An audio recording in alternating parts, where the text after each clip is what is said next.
Hey everyone, this is Stretch. I wanted to take some time today to bring you news of the latest Talibri update.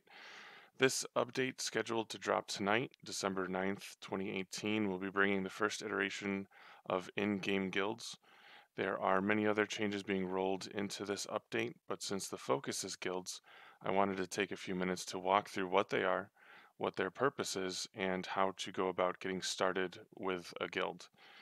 First, guilds are an in-game way to organize into groups of people working together. Some may choose to associate within their guild as members of the same or adjacent professions. Some people may look to combine their entire supply chain into one guild. There are advantages and disadvantages to both, but one thing is certain, guild buildings are expensive, both in terms of the mats they require, and some of them require days, weeks, or months to complete. The most obvious of benefits guilds will provide is simplifying guild storage and supply chain storage. Stacks of items that once sat opaquely in a guildmate's inventory can now be accounted for more easily. Transferring materials from gatherers to refiners will now be more intuitive, potentially simpler, and not reliant on one leal transfers on the market. As a side effect, the market should now be somewhat more meaningful, as the number of one leal transfers should decrease significantly. So with that said, let's dive in. The first thing you'll notice is that with the update, there is a revamp of the top navigation bar. If you're not in a guild, you won't see a guild tab on top, but once you are in a guild, a link should appear that will take you right inside. When you're ready to start up a guild, head to Locations and Cities, and select a city that you'd like your guild to be part of. For this example, I'll be making a guild specifically for the foresters and plankers that feed my construction habit. The obvious thematic choice would be to create a guild within Elmulglad. Click to enter Elmulglad and then head to the guild districts listed at the bottom. You should see a button to create the guild. Click it and you'll begin the process. Enter your guild name and assign it a tag.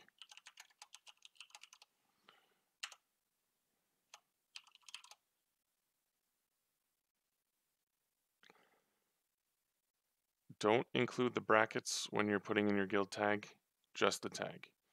Enter a description to help your SEO, then select an ironic meme-worthy icon to go along with it.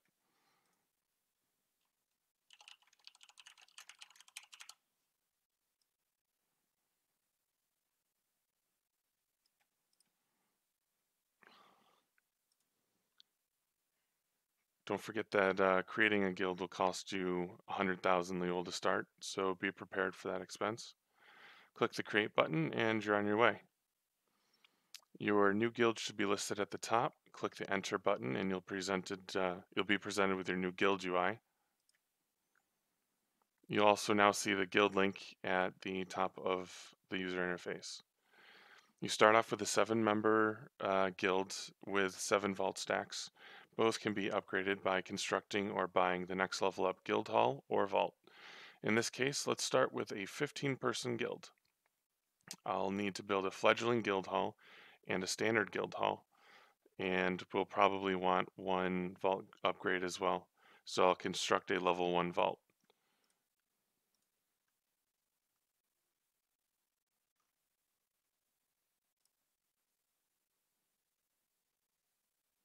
If you're familiar with construction, this process isn't any different, with the exception of a new material requirement, and that is cloth. As with other construction items, plank quality increases the difficulty but reduces the number of required successful ticks to complete. Nail quality lowers the difficulty. Cloth quality behaves similarly to planks and will increase difficulty while lowering the tick count. Tick reduction is great, but if the difficulty drops your successful tick rate too much, you may end up spending more ticks than you're saving trying to recover from failed ticks. Once you've constructed your buildings, head back to the Guild tab and then click the Atrium button. You should have a notification that you can upgrade your hall. Clicking the Build button begins that process. You should now have a notice that you're 0 of 76 blocks needed to complete construction. Upgrading your guild hall and additions requires this constructed item, guild building blocks. Note the number and quantity, or the quality, rather, of needed blocks, and head back to the construction yard.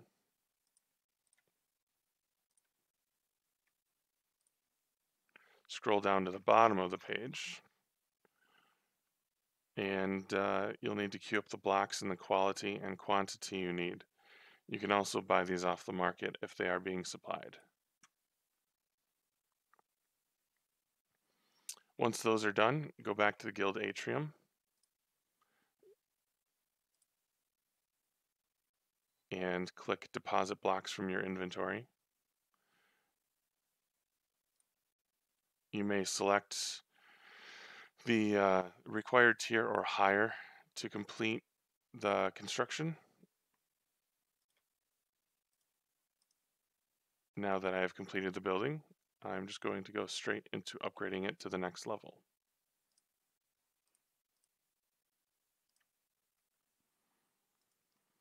I mentioned before I needed to upgrade the vault. That can be done through the atrium screen, clicking the Add Addition link, and then clicking the Add Addition button in the window that pops up.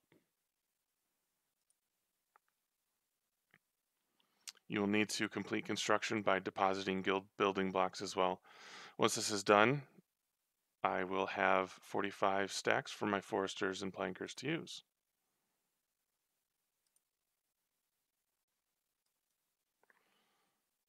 You can organize the vault by adding pages. Click the plus button to create the page, and then give the page a description and assign a number of stacks available in it. So for this, I will create a page for spruce logs and assign 5 stacks for my loggers to supply to my plankers.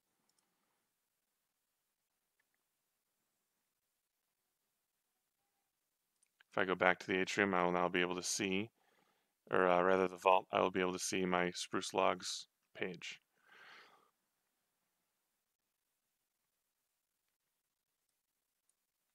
If I'd like to add stacks for specific materials, such as regular spruce logs, I can create that stack within the page and then deposit as many as I would like to it.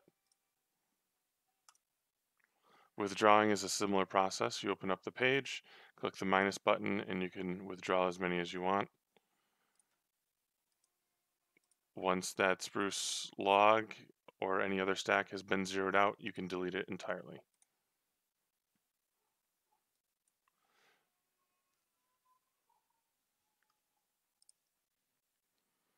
Moving on, the View Members page can show mastery, housing, and addition levels, as well as the equipped gear of your members. The log will show material transactions, as well as guild functions and when they were executed. You can change the details of your guild, such as the name, tag, or image, whenever you'd like by clicking the Manage Details button and then following the prompt. This also costs 100,000 Leol to complete, so be mindful of that. Lastly, you can manage membership and the roles that your members have with the Manage Membership button. You can kick players here, create and edit roles, and assign permissions such as deposit, withdrawal, kick, and invite.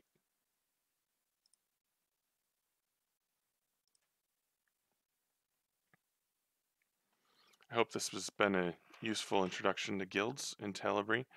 I will post the relevant links in the video description, such as the wiki page that details the materials and costs required for buildings, as well as the space and level requirements. Hit the like button if this video was a help, and leave a comment about what features you'd like to see added to guilds, and if there was anything else about Talibri you'd like to see covered. Thanks for watching.